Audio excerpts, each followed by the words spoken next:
They didn't expect turbulence this soon. A sudden 30-day review of a trilateral submarine plan lands in Washington, and instantly the room changes. Phones start buzzing in London and Canberra. Billions of dollars, years of planning, and the credibility of a partnership are now measured in days, not decades. Congress leans forward. Allies watch every word. The stakes, a quiet arms race under the sea and a louder one above the clouds. And buried inside the hearing, one blunt warning: without stable budgets, the most advanced fleet on Earth can stumble. AUKUS isn't a press release.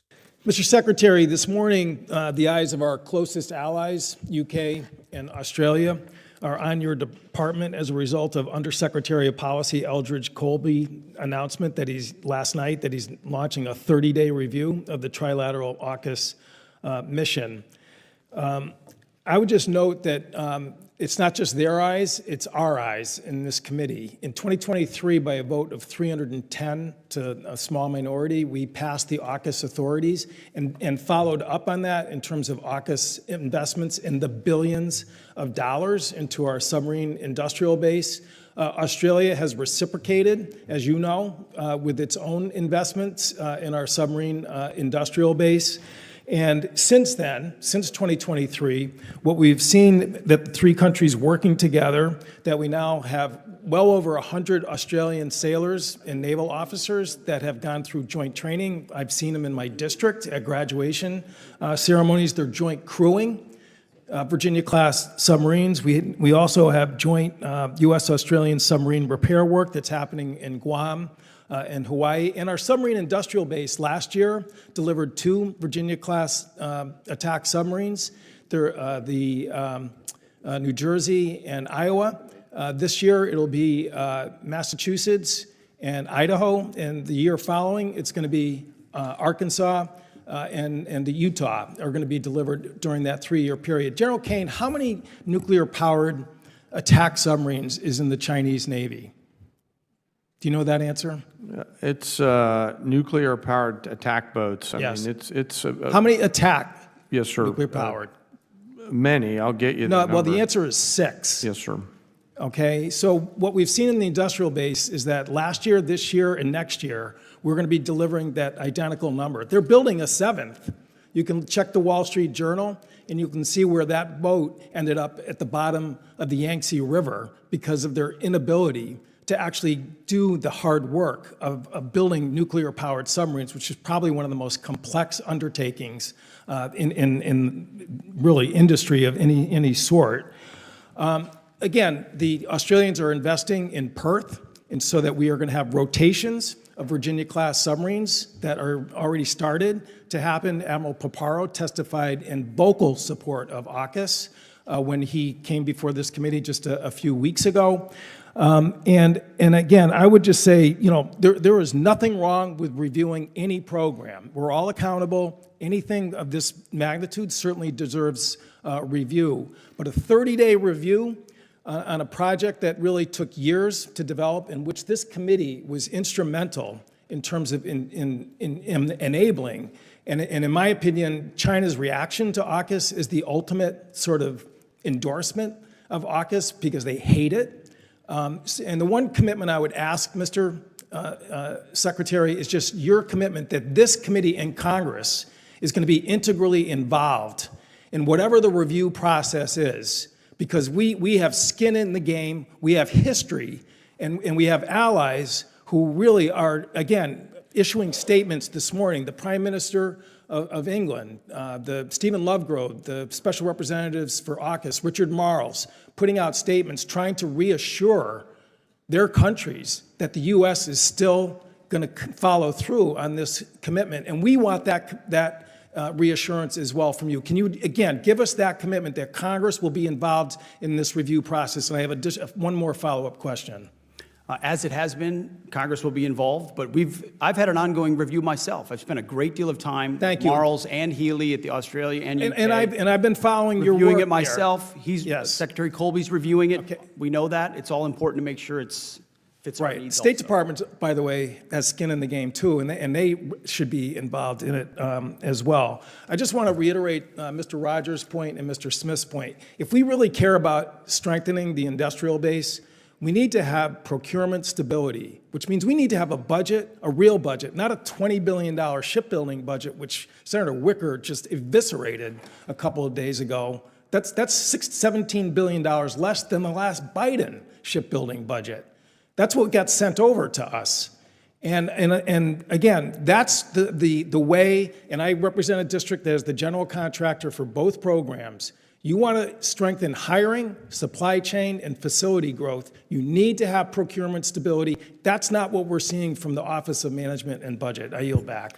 Chair, now recognize the gentleman. It's a pathway. Australia is supposed to host a rotating presence of nuclear-powered attack submarines at HMAS Stirling in Perth.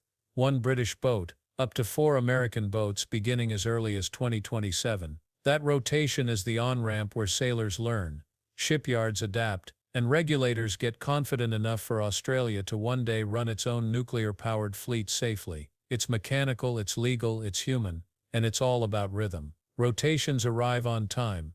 Training classes fill on time. Ports handle maintenance on time. When that rhythm breaks, trust falters. And when trust falters, deterrence wobbles. The committee knows it. The allies definitely know it. The review might be routine. The timing is not. Allies hate surprises. Markets hate them more, but adversaries, they study them. In undersea warfare, calendars decide capability. A Virginia-class delivery isn't just a ribbon cutting, it's crew rotations, logistics lines, dry dock loads, deployment cycles and spare parts inventories syncing up like gears. When a boat like the future USS Iowa gets delivered, hidden dominoes fall in place, certifications, trials, combat system checks, all the stuff no photo ever captures. But if schedules slip, dominoes fall the wrong way. Shipyards slow hiring, suppliers hold back, crews wait for hulls that aren't ready. You lose not just time, you lose momentum. And in a rival's quickening decade,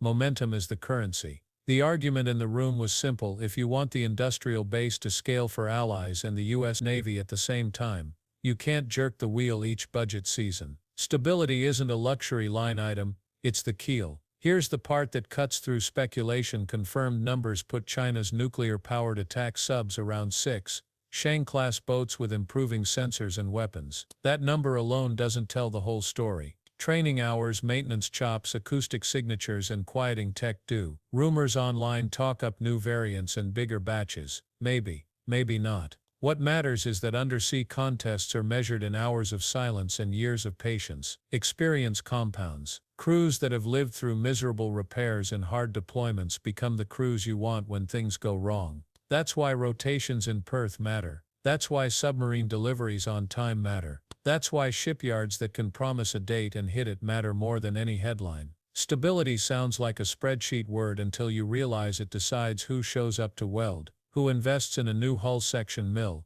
and which small supplier keeps a second shift on a bet. The Navy won't change its mind next spring. In the hearing, the message was blunt. If you want to hire thousands, lock multi-year buys. If you want suppliers to expand, stop revising the plan every cycle. If you want allies to commit more, prove that America's own plan survives the news cycle. The industrial base is a living organism. Stress it with whiplash budgets, and it stops growing. Nurture it with predictable orders and it scales. That scale isn't abstract. It's the difference between a backlog that swallows a decade and a backlog that fuels one. Call it the nightmare scenario, a nuclear device parked in orbit as an anti-satellite weapon. One detonation in space and the electromagnetic and debris effects could turn our clean sky into a hazard field. GPS, dirty. Communications, patchy to gone. Weather, banking, global shipping, missile warning, all scrambled. Military operations lean on satellites for sensing, queuing, timing, and talking. Civilian life leans on the same backbone without thinking about it. Reports and allied statements have been warning for more than a year. If someone actually put a device like that up there, the next day would be day zero, the day we stop assuming space will be there for us. You can't just swap in a plan B overnight. You'd need money measured in the trillions and technology that isn't sitting on a shelf. The modern answer to space threats isn't one giant satellite that can do everything. It's constellations that refuse to be silenced. Spread the mission across more nodes. Add maneuver capacity, radiation hardening, smarter sensors, faster reconstitution. Build in commercial partners so the signal has more roads to travel. Stack backup timing sources on the ground. Practice degraded ops, so the first time you lose coverage isn't the first time you learn how to fight without it. That's the logic behind Space Force planning in plain English. Don't bet your whole house on one wire. And when adversaries notice they can't blind you with one strike, the cost-benefit math changes. Deterrence lives in that math. AUKUS isn't free. Space resilience isn't cheap. Nuclear modernization isn't a wish list. It's the price of staying credible when rivals add new tricks. The uncomfortable truth is that calendars and checkbooks run this game. The Navy can't surge skilled welders out of nowhere. Industry can't open a new dry dock with a clever memo. And space constellations don't manifest because a committee nodded. Budgets have to line up for years, not months. If Congress wants the shipyards to grow and the space architecture to thicken, it has to stop starving the plan with a feast or famine diet. Allies will read the footnotes. Adversaries will too. Time is the quiet adversary. Every month lost to a budget delay is a month an engineer leaves for a different industry. Every quarter without a contract is a quarter a supplier mothballs a line. Every year without a decision in space deterrence is a year an adversary moves one square closer to a capability designed to blind you. That's why the hearing felt urgent even when the voices stayed polite. Everyone in the room knows that in strategy, lateness looks like weakness. And weakness invites tests. Online buzz loves clean stories. This sub sank. That program died. Someone flipped a switch and the balance of power changed. Reality is slower and messier. If you hear claims about catastrophic enemy failures or miracle domestic fixes, treat them as unconfirmed unless accompanied by sober, corroborated reporting. Rumors can be useful. They show you what people want to be true. But plans should rest on proof. Allies don't invest on vibes. Shipyards don't hire on wishful thinking. Deterrence doesn't care about hashtags. Strip away the talking points and here's the core. AUKUS rotations must start on time. Virginia-class production must climb without cracking. Budgets must lock in or the industrial base won't. Space has to be defended like the nervous system it is. And nuclear modernization can't be kicked down the road while rivals sprint. None of those pieces are optional. Together they form a picture. The United States trying to hold sea control and sky awareness at the same time, while bringing allies in close enough to matter and far enough to be safe. For London and Canberra, predictability isn't just courtesy, it's sovereignty insurance. If Washington can keep deliveries on rhythm and rotations steady, Australia's crews get the real-world experience they need before their own boats arrive. If the plan stutters, hard-won political capital gets burned at home. Meanwhile, Britain's own submarine schedule is tight. Sharing industrial lessons while meeting its own needs demands precision timing. This is collaboration under load. Nobody can carry it if the cadence breaks. It's tempting to picture the base as buildings and cranes. It's really welders who don't need a second try, inspectors who catch the thing you missed, logisticians who know which gasket fails after 200 cycles, and foremen who can smell a delay 2 months before it shows up on a chart. Those people aren't interchangeable. They learn by doing, and they stay if the work is steady. Procurement instability scares them off. When they leave, the calendar slips, and the loop tightens around your neck. Most of us treat space like electricity, always on, invisible, and nobody's job until it fails. Militaries can't afford that illusion anymore. The hearing's subtext was clear. Resilience in orbit is now as fundamental as fuel. Disaggregate missions so no single hit blinds you. Cross-link so signals reroute. Partner with allies so constellations overlap. Drill degraded ops so you're deadly, even when half the sky goes quiet. That's not paranoia. That's survival in a decade where one blast could freeze the map. Hesitation shows up as cost inflation, missed crew windows, supplier attrition, and a creeping sense among allies that maybe the plan is aspirational. Competitors smell that and test the edges. More patrols here, a riskier intercept there, a bolder cyber poke the next week. Deterrence is a story you tell with actions that land on time. When you keep missing your own cues, the ending rewrites itself. Lock multi-year procurement. Publish stable build profiles that suppliers can borrow against. Tie AUKUS milestones to visible events,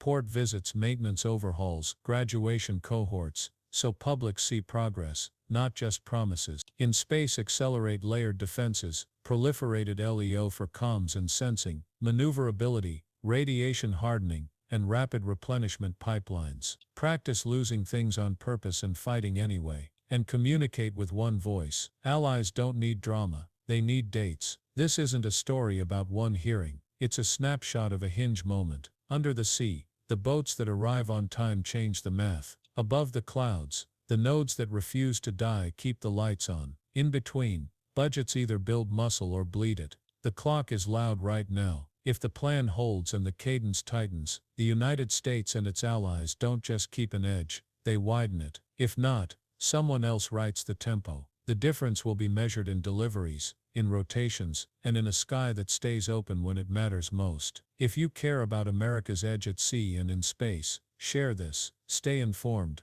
and subscribe, because the clock is ticking, and the next move could change everything.